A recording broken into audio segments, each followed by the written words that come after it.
today in Madrid at the interplay of technology, business, and football really being repositioned as a global phenom.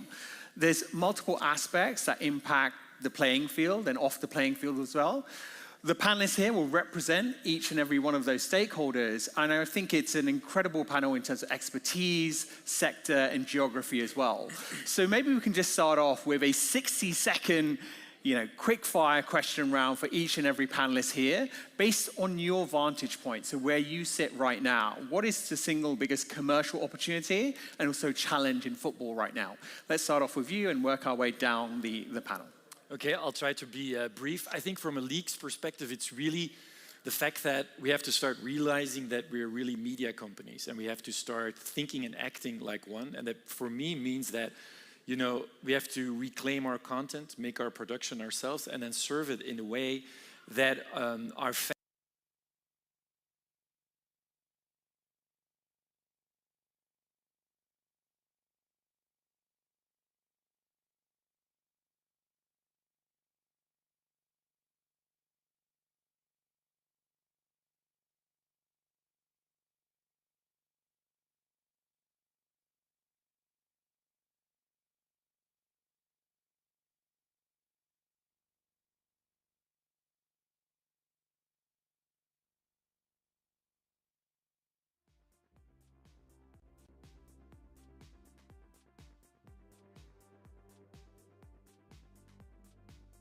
I guess the ball's gone out of play, right? So we're back. A quick break there, right? Based on the weather. You know how in some games they have a quick cooling break. Okay, wonderful answer there from you, Lorin.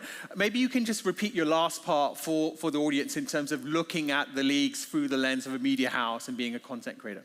Yeah, so I think we should start realizing that we are really media companies and start acting and behaving and thinking like media companies, reclaiming our content, reclaiming our production, and then of course also serving it in a way that our fans appreciate and are ready and willing to pay for it. Wonderful. Thomas? I think from a partner and sponsorship perspective, we've got to be careful in the over-commercialization of the game. We're here for the fans. We've got to be careful that we continue to resonate with the true fans. I think there's a lot of things going on with global kind of tours and a number of fixtures that people aren't really resonating with as fans. And then from a brand perspective, obviously it's the only global sport. So I think if you can find a truly authentic and meaningful position within the sport and have a long-term outlook, you've got huge commercial opportunity. Mm-hmm. Wonderful. So it's making sure that the game continues to be engaged with the fan, right? Yeah. So Lorin, just to bring it back to you, you've mentioned looking at football through the lens of a media company, right? Do you envisage a future where rights and leagues are selling their content direct to streaming platforms, for example? Do you see multiple catalogs of content that can be created that goes well beyond the 90 minutes of the game? Yeah, of course, because I think we're all looking at, how can we make this 360-degree fan experience come to life with, travel options, gambling options, obviously the 90 minutes when the game is played, but the digital storytelling. And so I think that also in terms of the perspective of the medium-sized league like the Belgian Pro League, we're number 8 in Europe in the coefficient ranking. That really triggers the question about, should we start cooperating and working together with other medium-sized leagues in Europe, because you have the big 5 and then you have the mid-size and the smaller leagues. And of course, you also mentioned it, there is a threat coming from the international match calendar, which is really a broadcasting schedule. And that means that we have to make ourselves attractive for fans. In order to do that, we need investment. Investment is really looking for scale. So I think that smaller and medium-sized leagues need to team up together, maybe in terms of production, maybe in terms of a number of games that can be played, maybe in terms of media rights distribution. And I think that's where the future is for a league like the Belgian league. Yeah. Wonderful. And if we can marry some of that with what Thomas spoke to, which was keeping the fan at the center and the core of this authentic storytelling, I think that could be a really good combination. But speaking of storytelling, over to you, Marco. 60 seconds, biggest opportunity and also challenge. Well, I say I agree. I think our biggest challenge right now is attention. I represent Juventus. We're a football club. We used to compete with football clubs. We don't compete with football clubs anymore. We compete with Netflix, TikTok, Spotify, gaming companies. We compete for people's time. And so the challenge, which is of course also an opportunity for us, is how to turn that attention into, let's say, daily engagement, so that the relationship with our fan base stay alive, not only on match days, but every day. Wonderful. Grace? I mean, I would be remiss to not say invest in women, period. Invest in women's sports, invest in women that work in the sport, invest in the entire ecosystem that supports our sport and makes it great. When we think about investment, I encourage everyone to expand the term that goes beyond stadiums and training facilities, but really thinking about the people that are part of the infrastructure as well in the workforce. So investing in women, continuing to grow the women's side of the game, but also those who work on the men's side, on either side that are women as well, having more diverse talent on your team will always be a better ROI. Okay, so I'm going to chuck it back to you, Marco, here, right? You talk a lot about, engaging with the fans. What do you mean by that? I think, I'll give you an example. I joined the company 3.5 years ago. It was my first year, and it was the first year without Cristiano Ronaldo. So, I joined in Cristiano. That's a good year to join. It was not the best. It was challenging, let's say challenging. And so one of the challenges that we had as a marketing team was like, how do we keep the same relevancy? I mean, we have lost the biggest star in the planet. How can we compensate that, and how can we still be relevant? And then we start to do researches. We did a lot of research. We still do. And one of the insights that we saw, very interesting, is that content has become the top driver for the new generations for why they choose a club. So it used to be like family, like you support Juventus because your father is a Juventus supporter or your brother is a supporter to Juventus. Now it's content. It's not like that anymore. And which put content for us in a very, very strategic position.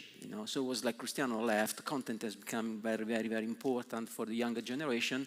So we need to change everything. We need to change the approach to content. We need to change the approach to media. We need to change the approach to creativity. And we built the Juventus Creator Lab.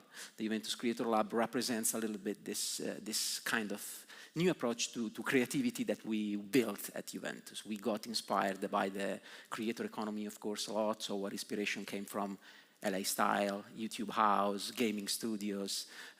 We really believe in the creator economy. We believe that creators are driving growth on any platform. It's not brands, it's not sporting organization, it's creators. They are the heroes of content right now.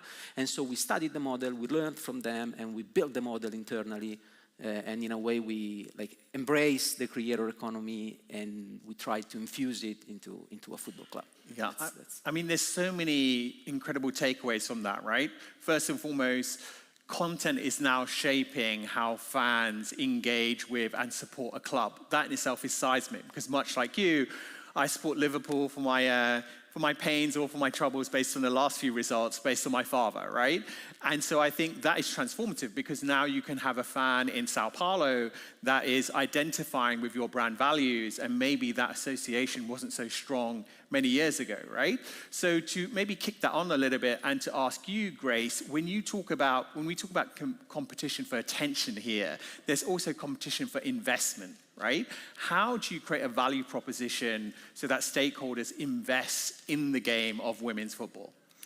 I mean, it's very obvious, right? Like the cost of entry at this point is lower than the men's side. I say now because it won't be this way. We've seen the valuation of teams go up over and over again, and by really high percentages. So that already is a sign of this product being high return on investment, because the investment starting point is low.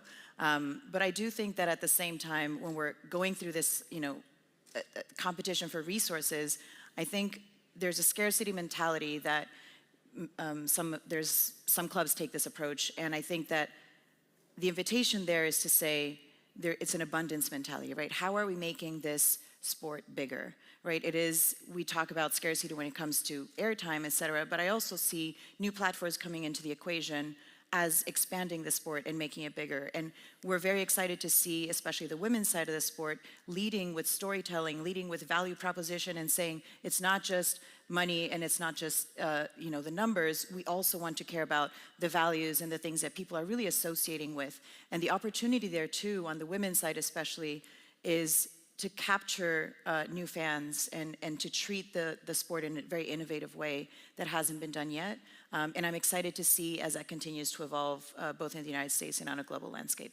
Okay, well, taking that lens of the player and the player profile, we've seen how players can shift the balance in terms of league sponsorships, league followings. Ronaldo's move, typical example, into Saudi was seismic. I mean, Thomas, you're really sat in that position where storytelling, combining what you do as a company from an athletic perspective, can also have a creative lens behind it as well. How do you measure the success of an output in terms of partnering with a footballer? So we take a partnership over sponsorship approach with our players. You know, we have a very bespoke roster, quite boutique. We don't have a huge number of players, so with that we need players that want to do something different, right? We need to kind of step away from this idea that they're just footballers, that they can't be brand ambassadors. So when we partner with a player, we ensure that they have obviously the shared values that we hold, but they also have an ambition to do something different and to kind of write their strategy and co-author their strategy in time with us. So that's the first thing in identifying the player.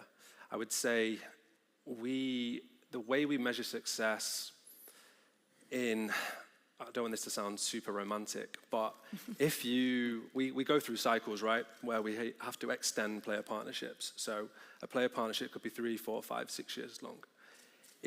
When we come to extend the player's partnership, if there's true excitement and happiness on both sides, so the brand and key stakeholders within the brand are excited about extension, and the player is, and family and agent sometimes are excited about continuation of the partnership, then it's been a success. Mm-hmm. And how do you define that success? Is it that excitement, that willingness to go above and beyond, to co-collaborate? Like, how do you create that environment for that to take place? Yeah, I think we have to get personalities that want to do it.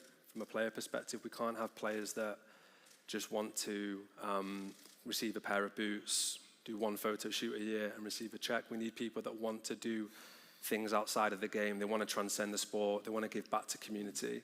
So that's a real key facet of why we partner with them.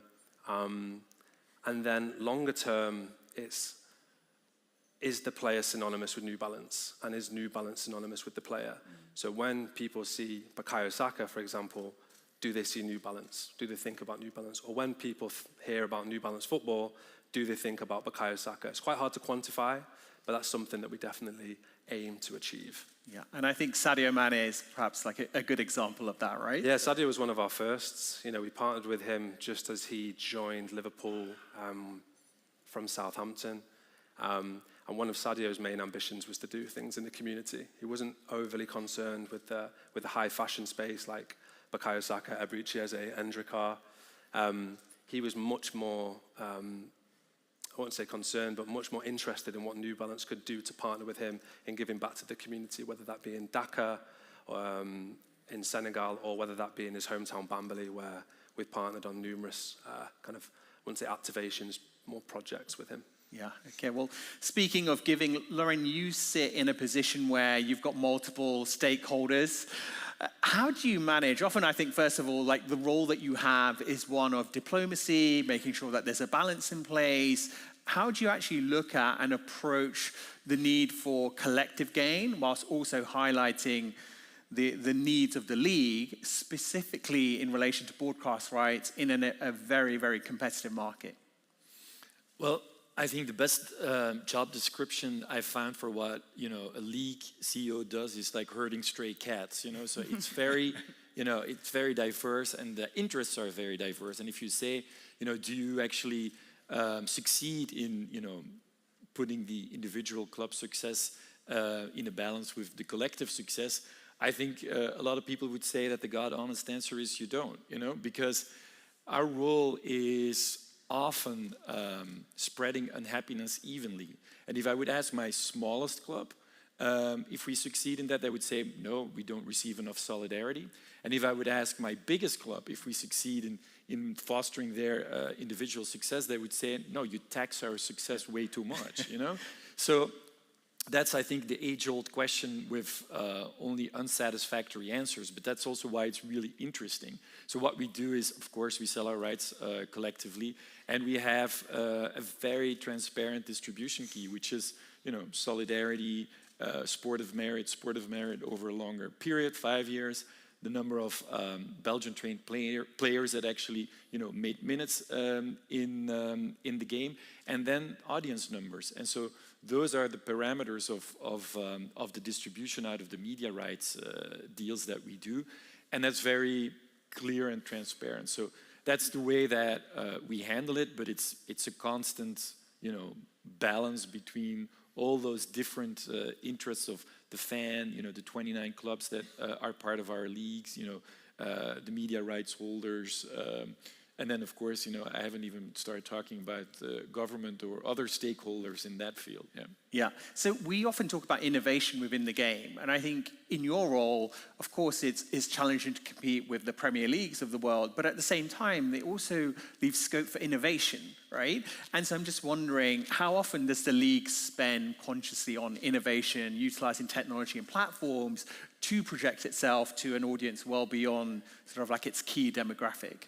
That's a really interesting question. I think, first of all, you need to know where you are in the football ecosystem.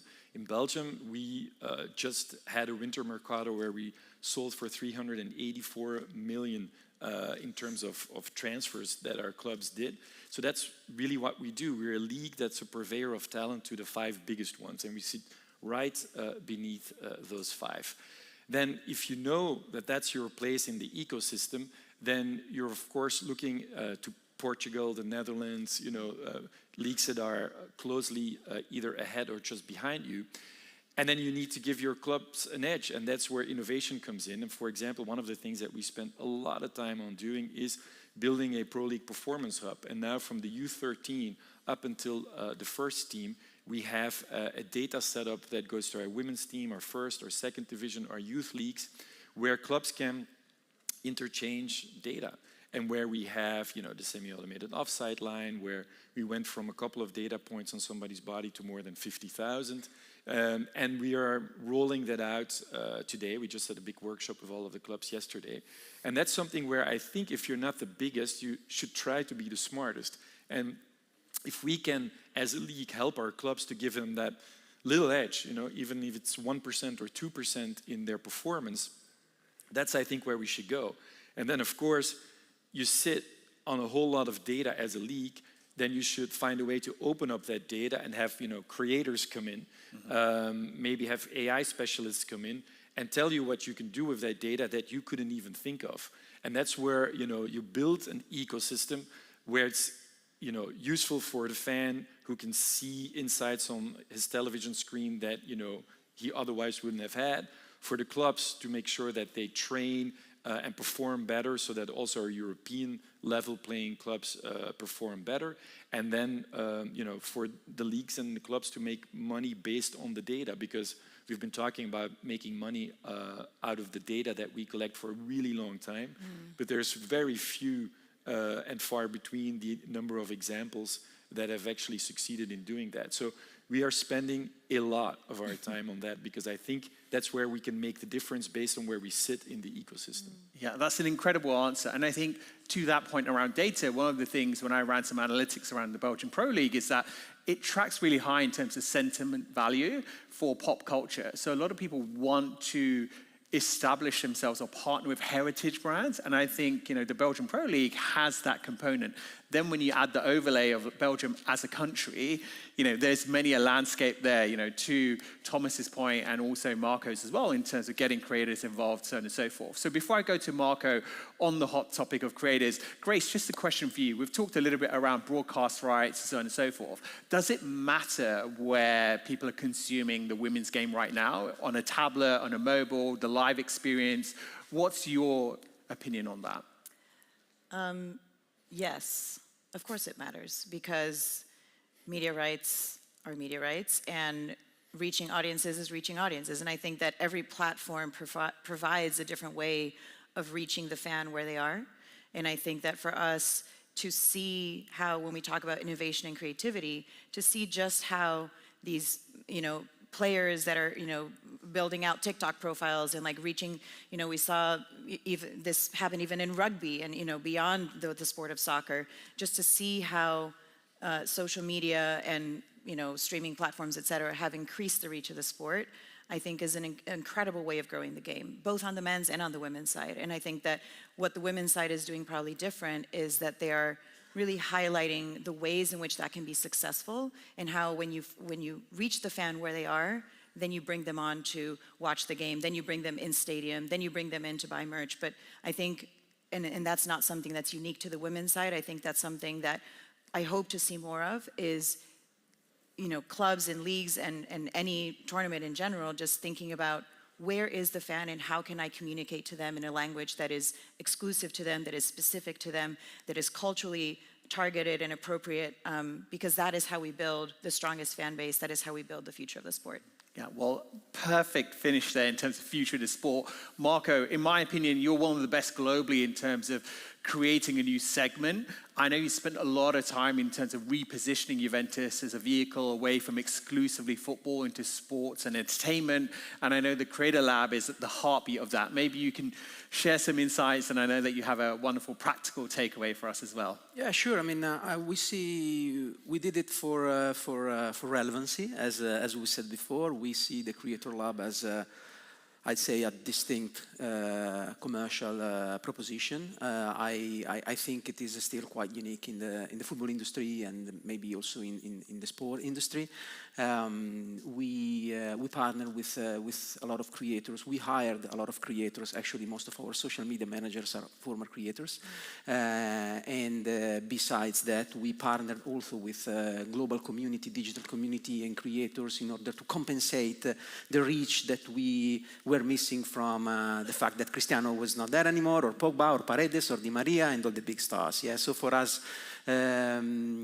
creators can bring an audience to Juventus that can compensate the audience that Juventus was losing because of those big stars left.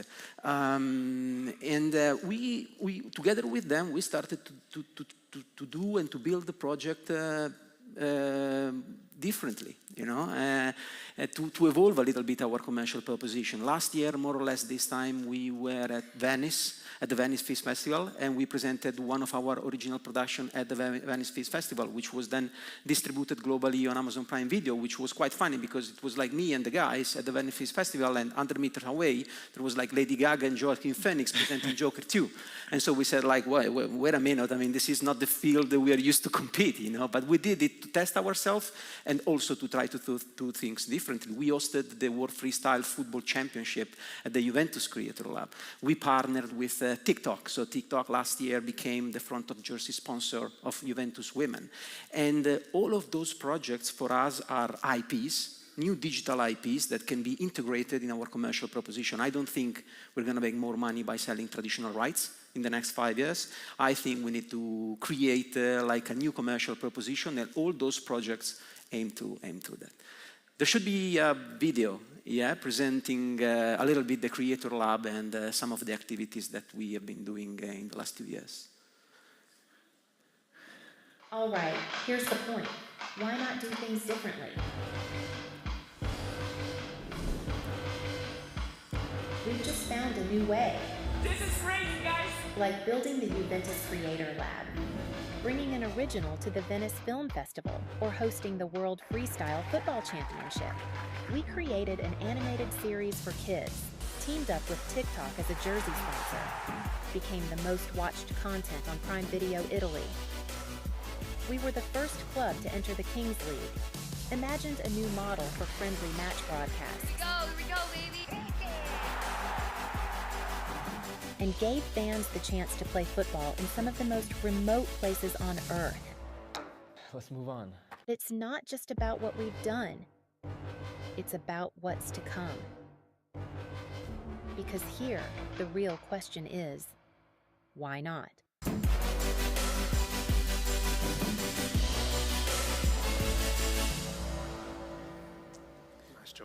I thought that was a wonderful example, right? And really articulated innovation, creativity, and more importantly, ring fencing potential future revenue streams as well, right? So I'm looking forward to seeing you up there winning an Oscar maybe, right, in the next production. But that also ties us nicely into you, Thomas. I mean, we talk a lot about culture and football going hand in hand right now. We've seen sort of like resale prices of jerseys, football boots, so on and so forth, just skyrocket. We've seen every brand under the sun want to collaborate with football. How do you keep New Balance synonymous with culture so that the fan experience goes well beyond those 90 minutes? So I think if you look at our roster of clubs, one of the main criteria we look for in the clubs that we partner with is what are the fans like? And it's not necessarily how many fans they have or how many season ticket holders they have. It's more like, is there a culture that we can build off or partner with? So if I look at, Bayer Leverkusen, FC Porto, Sao Paulo, Atalanta, I hope you guys saw the panel yesterday between Atalanta ownership and our ownership team.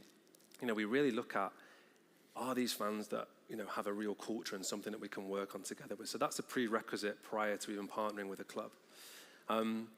There's a few things we do to live beyond the 90 minutes. I mean, the most obvious one is product. We feel, and the players feel, we hope, that we provide the best-in-class product, both from a technical perspective, but also with a lifestyle lens on it. Now, for fans, it's critical that their club is treated uniquely, in a bespoke way, and values, right? So every single one of our clubs receives a completely bespoke kit for home, away, third, fourth. It doesn't come from a catalog. It doesn't come from a template. It's totally bespoke with a bespoke story behind it. So instantly, that's normally a huge win with the fan. It's verified by Fan Insights with the club, and it goes through something we call like a critical kit pathway. From a lifestyle perspective on products, we offer club footwear. So you may have saw Steve Pagliuca, the owner of the Boston Celtics, and Atalanta yesterday wearing an Atalanta New Balance trainer. So it has the club crest, it has the club colors on that. That's been a huge success for us. Secondly, I would say having a really collaborative partnership with the club. We're not coming in to say, this is what we're going to do. This is the marketing strategy, this is the plan, this is the kit launch. It's very much a collaborative approach. And we know that the clubs, as you've seen with Marco, know their fans better than anyone else. So that's a really important factor. And then third, I would say, is trying to do things in a different way from an activation perspective. Everyone launches kits across social media. You'll see it across D2C, across e-com. But how can we do things differently? So I think a prime example this year would be, FC Porto. We worked with FC Porto. They qualified for the FIFA Club World Cup, and they had a desire to speak to their global fandom in the US during the tournament. And a number of our teams came together to organize a 3-day takeover of a really cool spot in Manhattan. We hosted watch parties. We had interviews with Andreas Villas-Boas and Men in Blazers.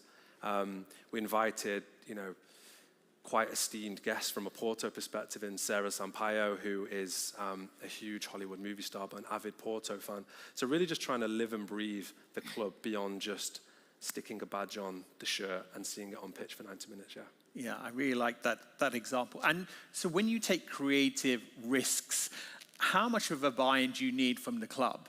Or generally, you partner with clubs that have a similar mentality? Not always. Sometimes it's a bit of a learning curve for both. We need to understand what makes the fans tick from their perspective, from the club's perspective, but we also want to push the boundaries, right? We don't want to come in and do things that have been done before.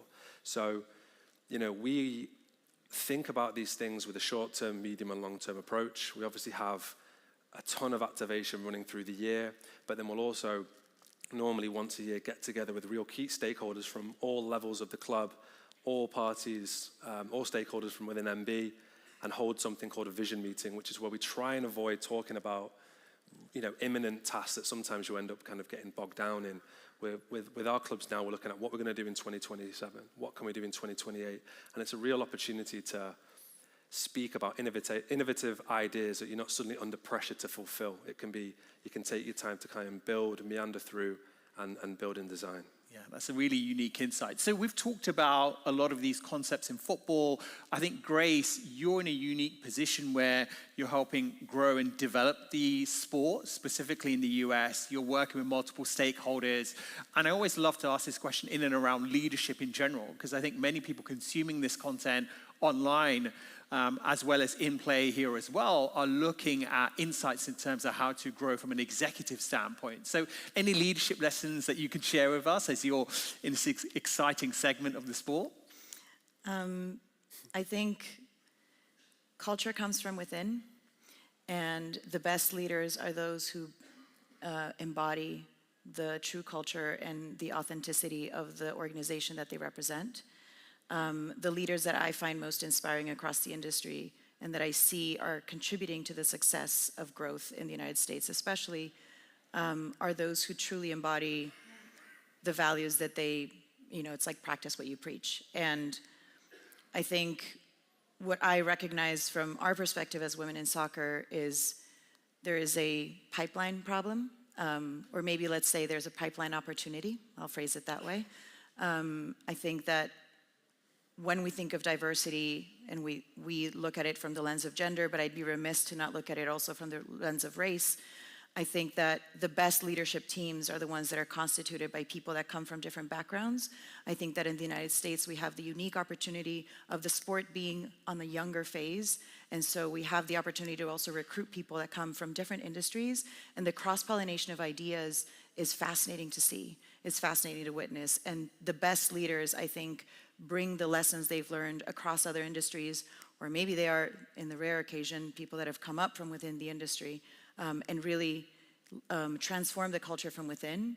And I think that shows, and it's very visible to the outside world, that their brand is authentic, they're led by an authentic person, and they are acting accordingly. And I think it goes from leadership to everyone within the team, to the fans, to the players. You can see it, it breathes across the sport. So I'm excited to see this pipeline continue to develop. I'm excited to see more opportunities being created for people to enter the sport and stay within the sport, and lead with that authenticity we all say that we need, especially in the attention economy of content. I think that comes really from within, and it's exciting to see. So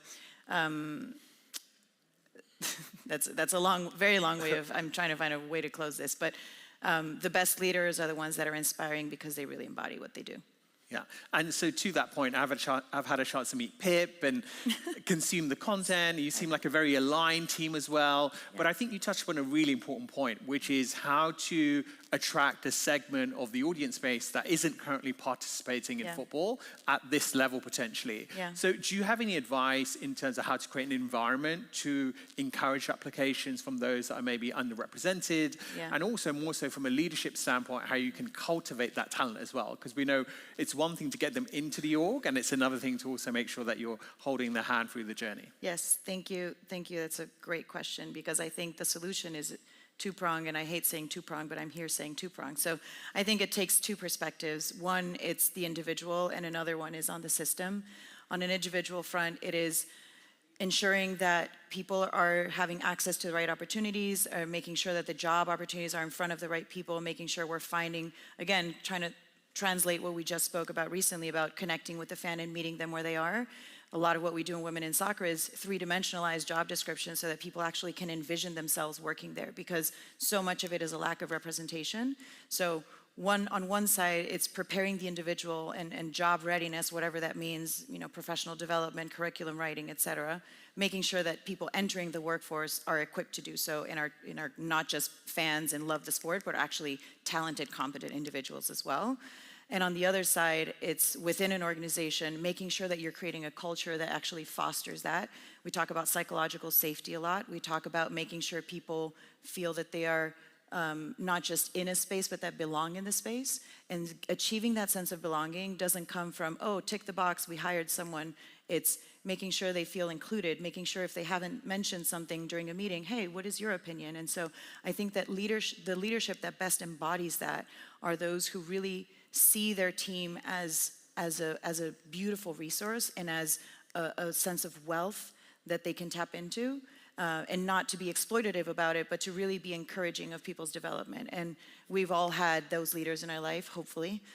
We can all remember, probably a name comes to mind of someone who really saw you and believed in you. And I hope that we as leaders are continuing to make space for others as we continue to rise.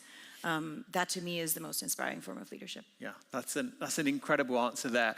And so to take that form of leadership and to bring it back to you, Lorin, I mean, it's so interesting because like there's many people that I speak to in the industry that say obviously your competence and your ability to execute on the business side is there without a shadow of a doubt.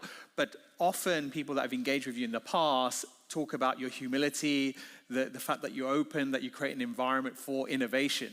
So how do you balance the two in terms of creating a very fluid, ambitious organization, but making sure that the doors are open? Because often people say that their doors are open, but the reality is they're not really, at least for people with your seniority.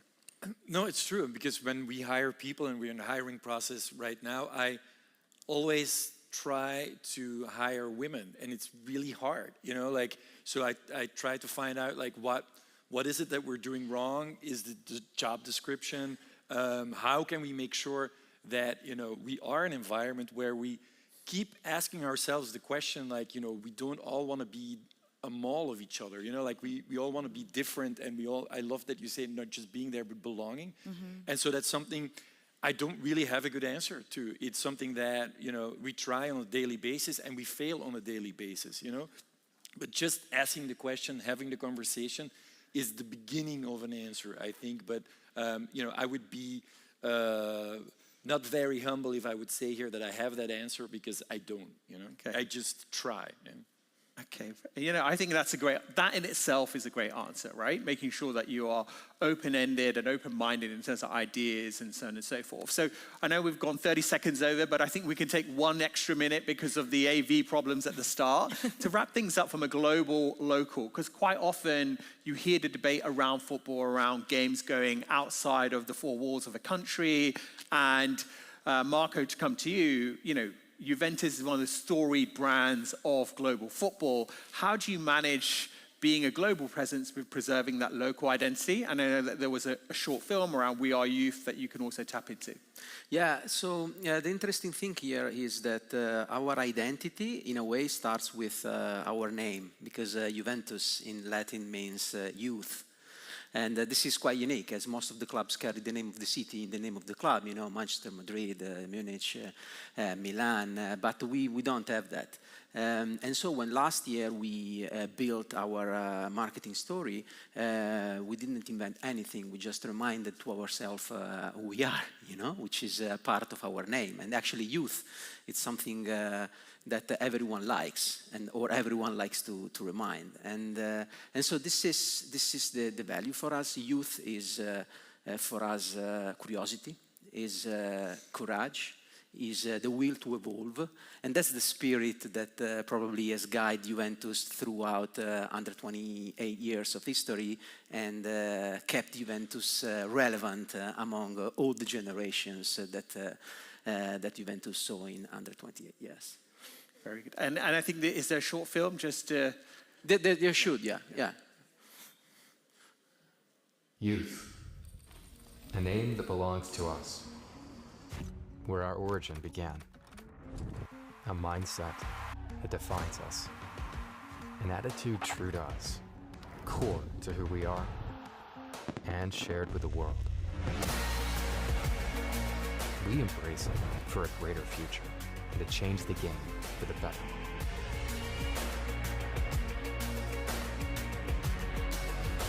We ignite a youthful spirit for a greater game for all.